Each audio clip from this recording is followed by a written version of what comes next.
and welcome back to the What the Falk Sunderland Preview Podcast. A 5-0 win over Morecambe meant 3 wins in 5 games have moved Sunderland up to third in the table, with 2 points behind Rotherham and Wycombe.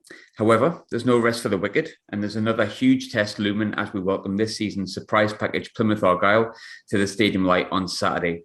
And to chat about what has already been a huge week in the world of Plymouth Argyle is my colleague and returning guest and huge Plymouth fan, Stephen McIlkenny. Stephen, how are you doing, mate? You all right? Hey, not too bad. Thanks for having me back again. I thought I blew it last time. I was going to say, I had to kind of pretend that I haven't been working alongside you all day. That was kind of the first time I've ever had to do that. So a peek behind the curtain. We've been speaking all day. I know exactly how Stephen is. As we've kind of spoke about when we've had time this week, Stephen, to be honest, mate, we've got to start from the top. Ryan Lowe's left Plymouth this week. He's took over the job at Preston. I know a lot of Plymouth fans, including yourself, hurting about it because of the job he's done. But how big of a blow is losing Ryan Lowe? Yeah, I think in the long term, it's maybe not catastrophic. You know, he's been linked with a lot of jobs in the Football League. He's probably one of the more up and coming managers across divisions, and he's always been there and thereabouts, linked with big jobs. So I think it's not surprising that a club like Preston have came in and secured these services. It's part of the issue, and a little bit of hurt from Argyle fans is coming around the timing of it. It's not ideal. We're sitting relatively comfortable in League One, and it's kind of obliterated the season in some ways. However, I do think that the board have reacted well by appointing our assistant manager immediately, actually before Preston confirmed it, trying to keep a bit of contingency going with the squad, who are obviously performing relatively well. So it's very hard to kind of look at it rationally at the moment, and even we don't know what really impact it will have. However, I think to try and mitigate the circumstances, the board have done okay, and I think you can't hold someone back when if they don't want to be there, and it's no surprise I think across the divisions when Ryan Lowe's linked with a championship club. It's just part of the package when we first secured these services, and I think if you look back on it, Argyle were lucky to secure services when they did. Had Berry not went under, I don't think he would have came down to Argyle in the first place. So in the cold light of day, you maybe need to kind of look at it that way. I think another thing that is in the back of a lot of Argyle fans' minds is obviously the death of Marvin Morgan this week as well. I know you and I are sitting talking about football as a game.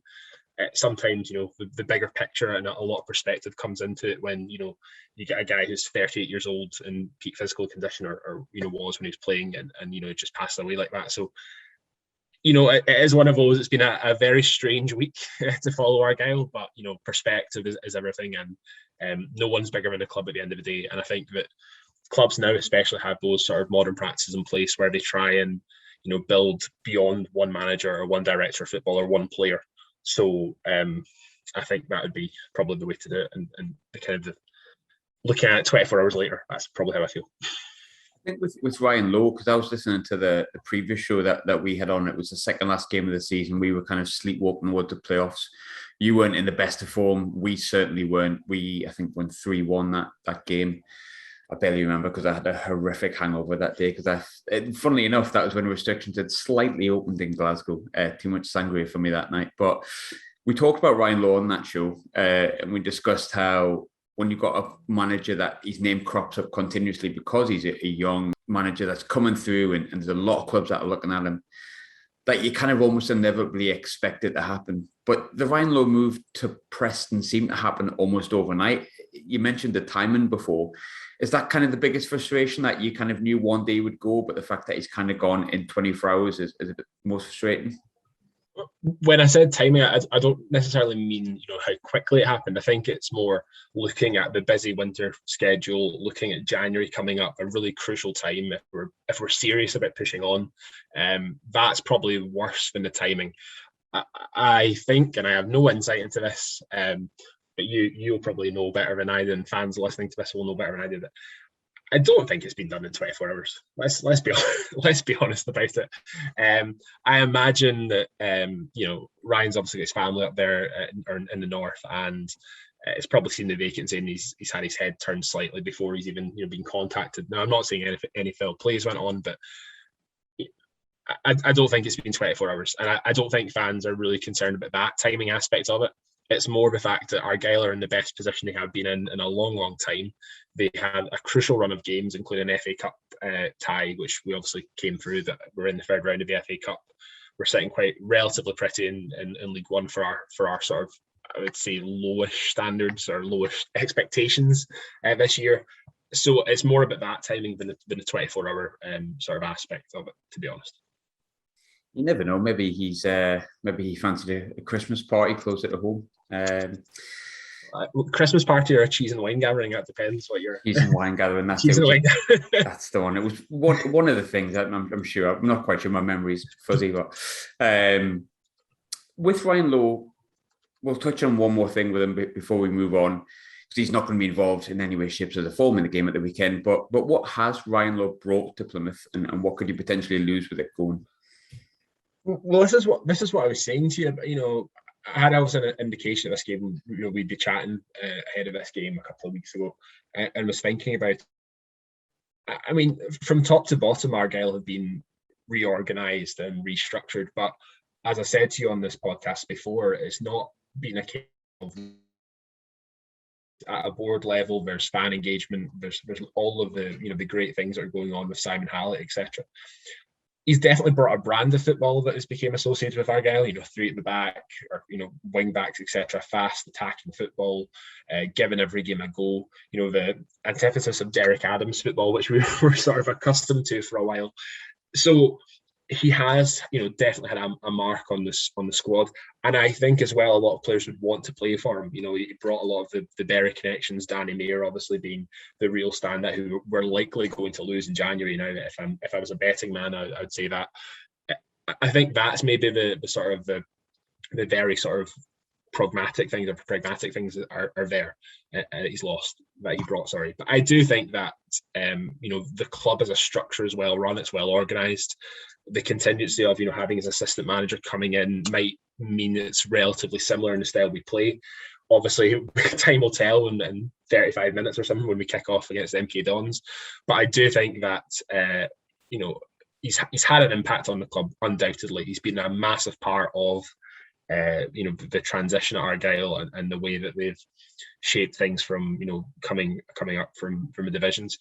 And I think history will look fondly on Ryan Lowe. I think that will be a respect from Argyle fans in the long term, and I don't think he'll be thought illy of if he comes back. But it's time to move on.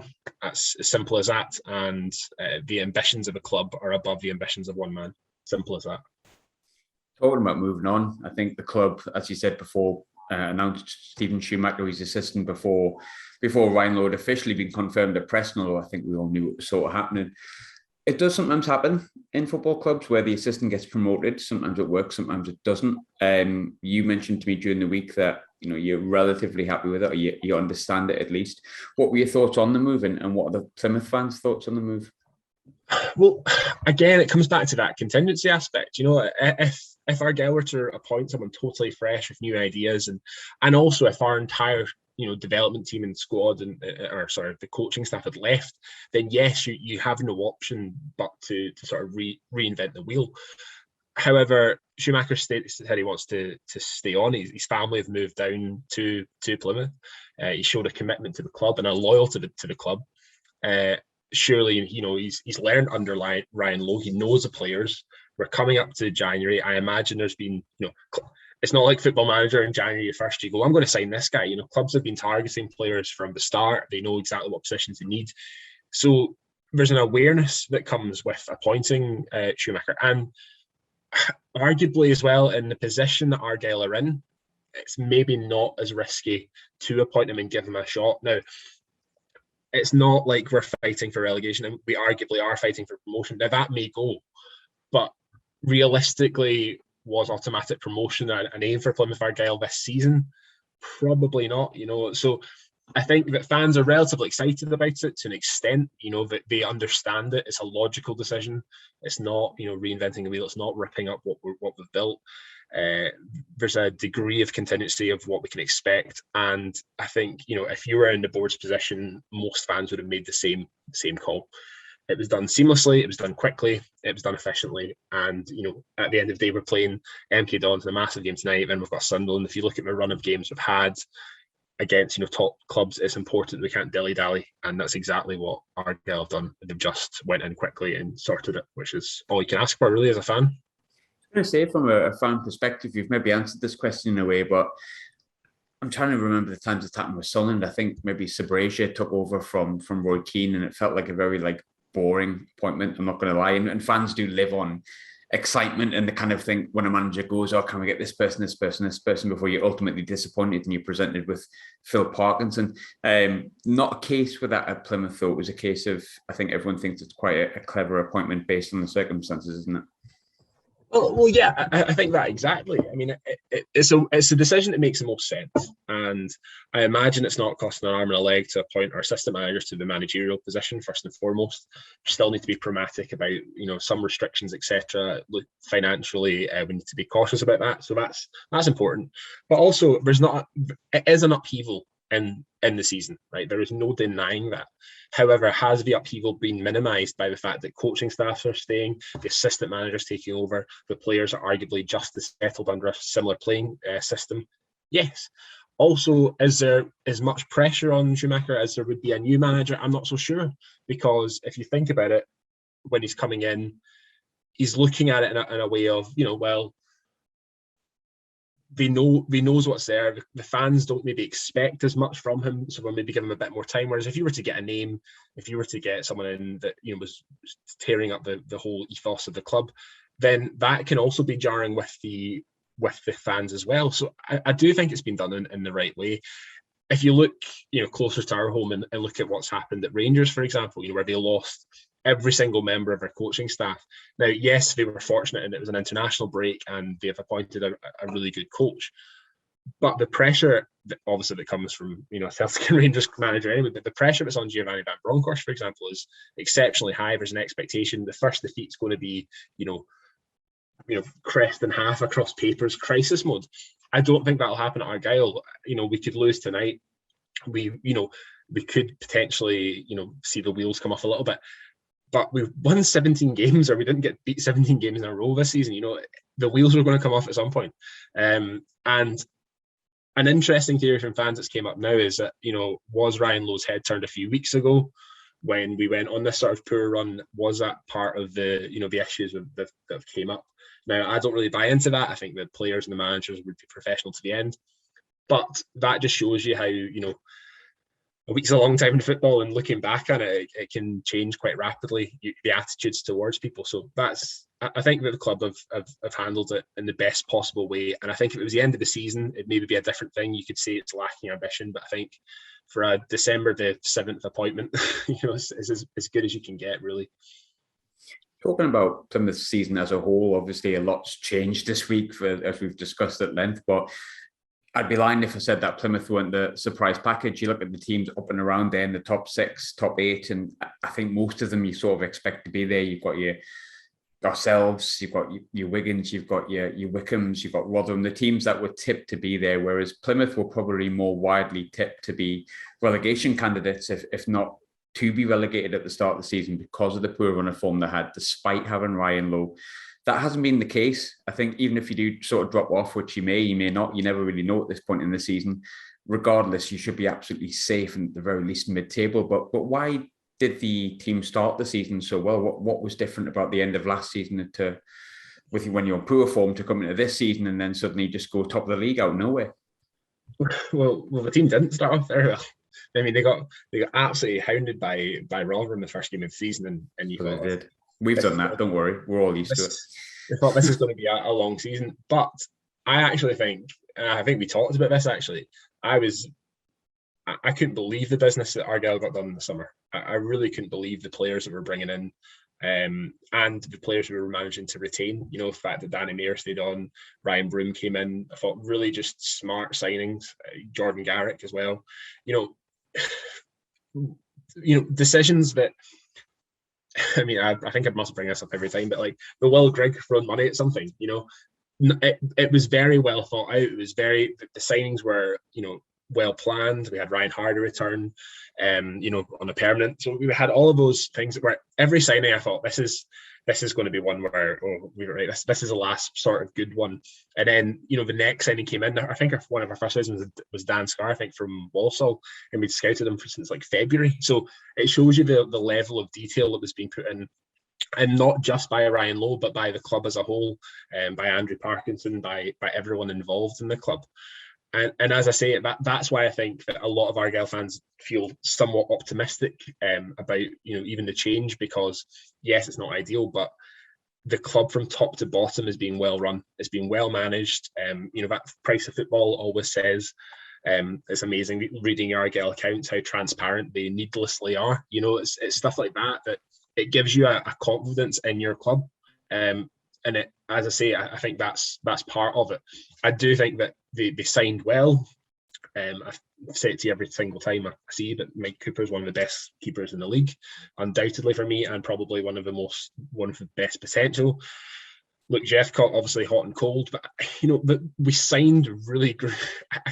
Honestly, the summer I just couldn't believe how well we signed. So you're saying it's a surprise package, but I actually think that football fans across maybe that watched a lot of lower league football weren't overly surprised to think, well, Plymouth might be pushing the playoffs. When you had the signs, top of the league, was remarkable. But I also think that with football there comes this confidence, there comes a degree of authority that you get used to winning, you get used to not losing, and that explains the remarkable run they went on.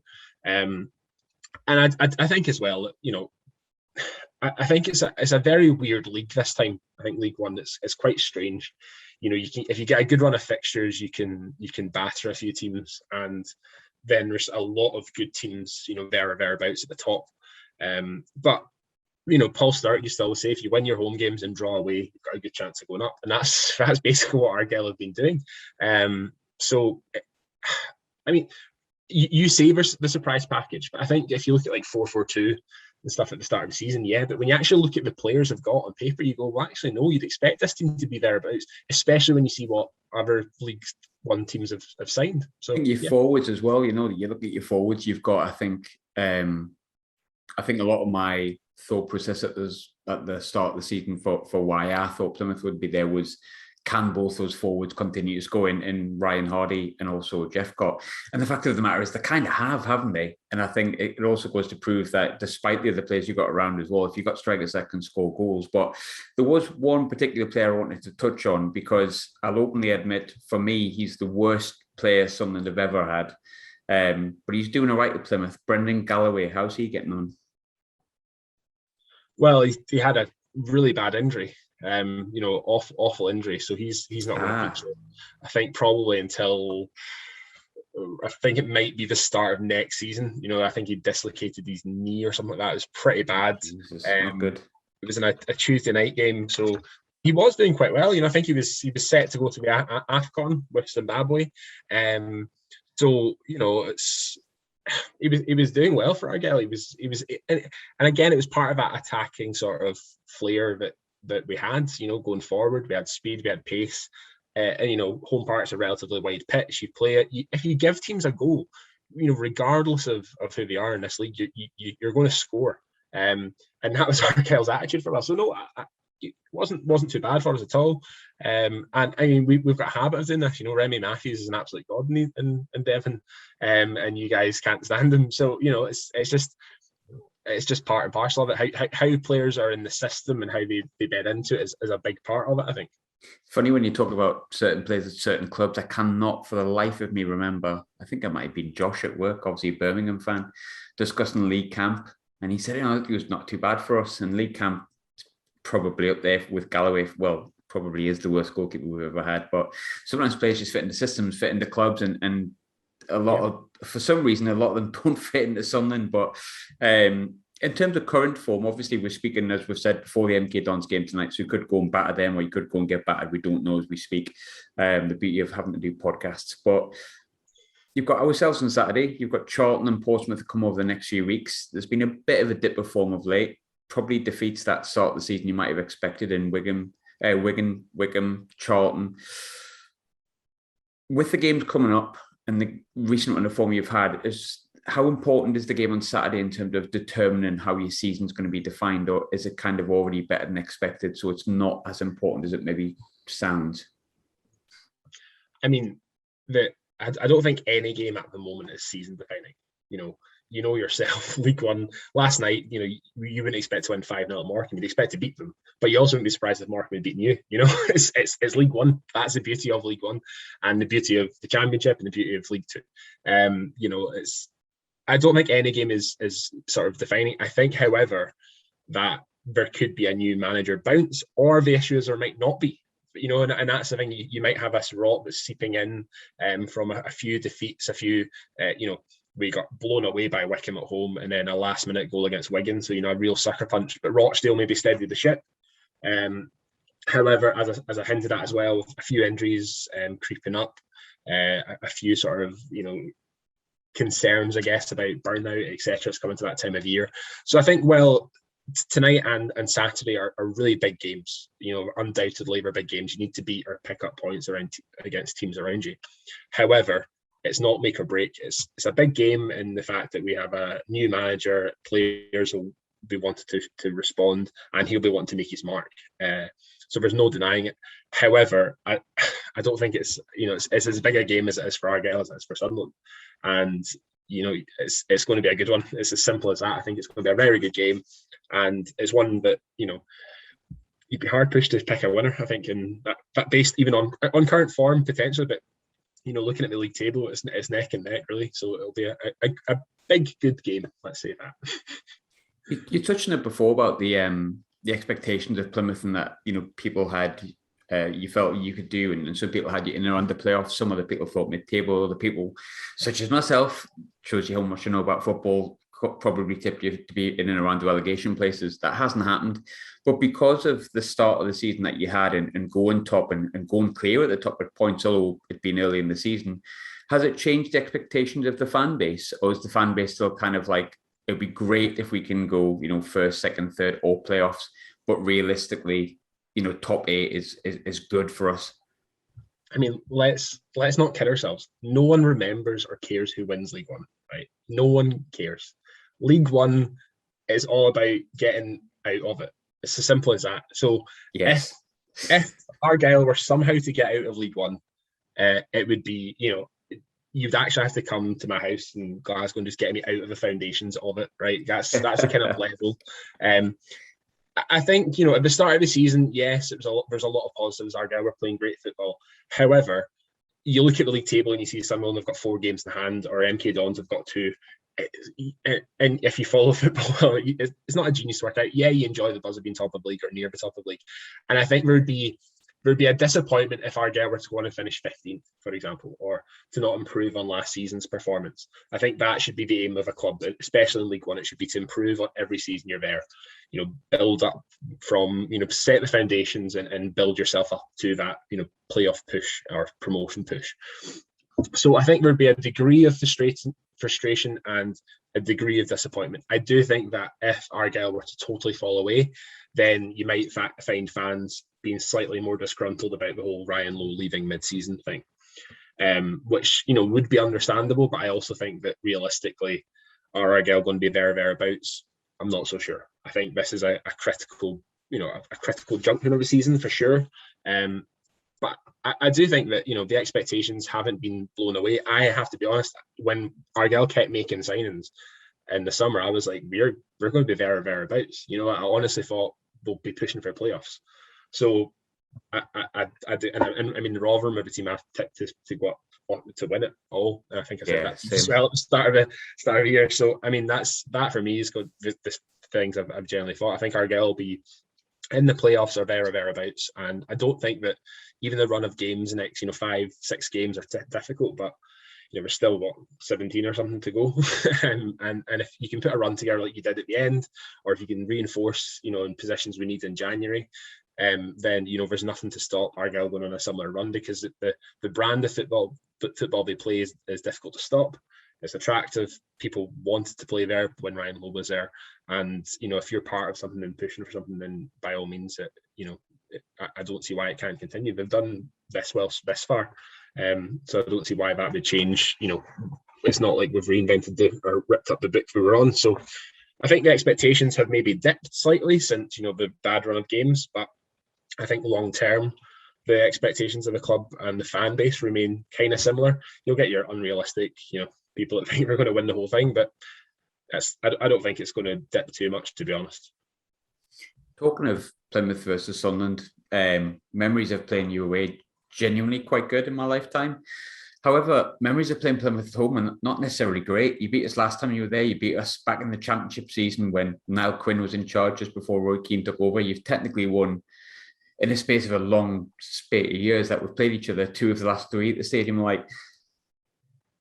We've been very good at home this season. Being away from home is probably where our problems have been. How do you see Plymouth setting up on Saturday coming at us, or do you think it's going to be a case of caution first and then see if we can get us on the break? I think Argyle will always attack to some extent, and where it be counter-attacking, where it be sort of, hitting teams on the break or trying to build play up that way. I do think that this game has goals in it. Simple as, I can't see it being a 0-0. Cue a boring 0-0 for now, so I've said that. But I think that, Argyle will, and this is the thing as well. I was listening to Monday Night Football on Monday, and they were talking about how teams now come and play the way they play, regardless. So we're analysing the Bundesliga game between Dortmund and Bayern Munich, and they were just saying, Gary Neville was saying when he was, playing for Man United, it'd be we'll set up differently to counter this threat, or we'll do something differently to change this, this argument. We know if our winger there's fast, so we'll put this person there. Now a lot of teams, modern football, come and play their way. Argyle are going to do that every single game, which is why I sit and I say, well, yeah, we're going to give it a go. So I think that there'll be goals in it. I think it'll be, I think it'll be a really good game, to be honest. And I don't see why Argyle would sit deep, because if you sit deep against Sunderland, you're asking for it, especially at home. You're asking for teams to come onto you, and you've got players like that can just open up, unlock defences quite easily, with a bit of skill and a bit of flair. So I don't see why Argyle would change their system. And I would also argue as well, if you look back at previous games that Argyle have played, against Wigan, Wickham admittedly as well, and a lot of the games that Argyle featured in and lost in recently, they've not changed how they've played. They've stuck to those principles because, that's how they play football. Same in the cup ties, Sheffield Wednesday, obviously the 0-0 game at home, they still went for it at Hillsborough. So I don't see why they wouldn't do it on Saturday. And last but not least, as always, my guest got his prediction right last week. I didn't. I think I've got one right this whole season, which is kind of definitely my form of last season, just carrying on. But I'm going to say 2-1 Sunderland on Saturday. I fancy a 2-1 for Sunderland. I really do. I think we're strong at home, but I do think we concede goals. But where are you going for the prediction-wise on Saturday? So my head says 3-2 Sunderland, but my heart won't allow me to say that. So I'm going to go with 2-1 Argyle. And I mean, the reason for it actually is I actually think, if I was going to be very, very bold here, I'm going to say that I don't think a single striker will score in the game. I think there's going to be a lot of sort of counter-attacking goals, like Ryan Broom, Kamara, etc. Things like that. If you look at, and this is just from an Argyle point of view, if you look where our goals have came from and the assists, for example, Hardy's I think has got 4 or 5, and then you've got that's kind of spread out across the team. I think there's about 5 or 6 players that have 4 or 5 assists between them, whereas I don't think you can say that with a lot of teams in League One. So I think there's going to be some counter-attack and some play football. But yeah, I just think there'll be goals. I'll be really disappointed if there's not, to be honest. Although I do think that, given the weather and stuff we've had, it maybe does depend on the conditions we get as well. But end of the storm at the weekend, I think.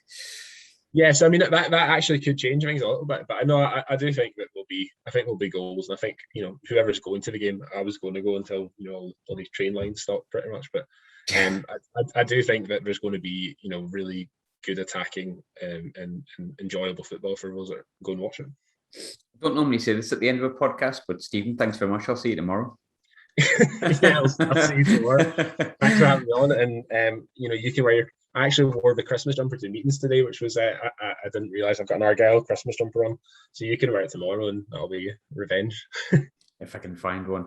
For those listening, as always, thanks for listening in. Subscribe if you want. Don't if you don't want to. If you just want to listen to the one episode, that's fine by me.